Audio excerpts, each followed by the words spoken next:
ইউনূস এখনো বাংলাদেশে আছেন এবং এখানেই তিনি থাকবেন।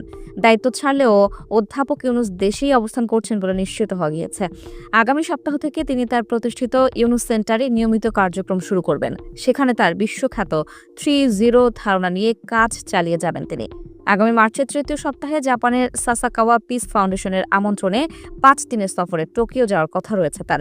সেখানে নির্ধারিত লেকচার ও বৈঠক শেষে তিনি পুনরায় দেশে ফিরবেন। জানা গিয়েছে, গুলশানের নিজ বাসভবনে সংস্কার কাজ চলায় তিনি স্ত্রী ও সন্তান সহ সাময়িকভাবে এখনও অতিথি ভবন যমুনাতেই আছেন।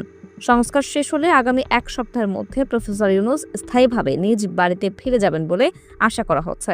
এদিকে প্রফেসর ইউনূসের দেশে থাকার খবরে অনেকেই ধারণা করছেন তাকে হয়তো বাংলাদেশের নতুন রাষ্ট্রপতি করা হবে। তবে খোঁজ নিয়ে জানা গিয়েছে, পরবর্তী রাষ্ট্রপতি হবার দৌড়ে সবচেয়ে এগিয়ে আছেন বিএনপির গুরুত্বপূর্ণ নেতা খন্দকার মোশাররফ হোসেন।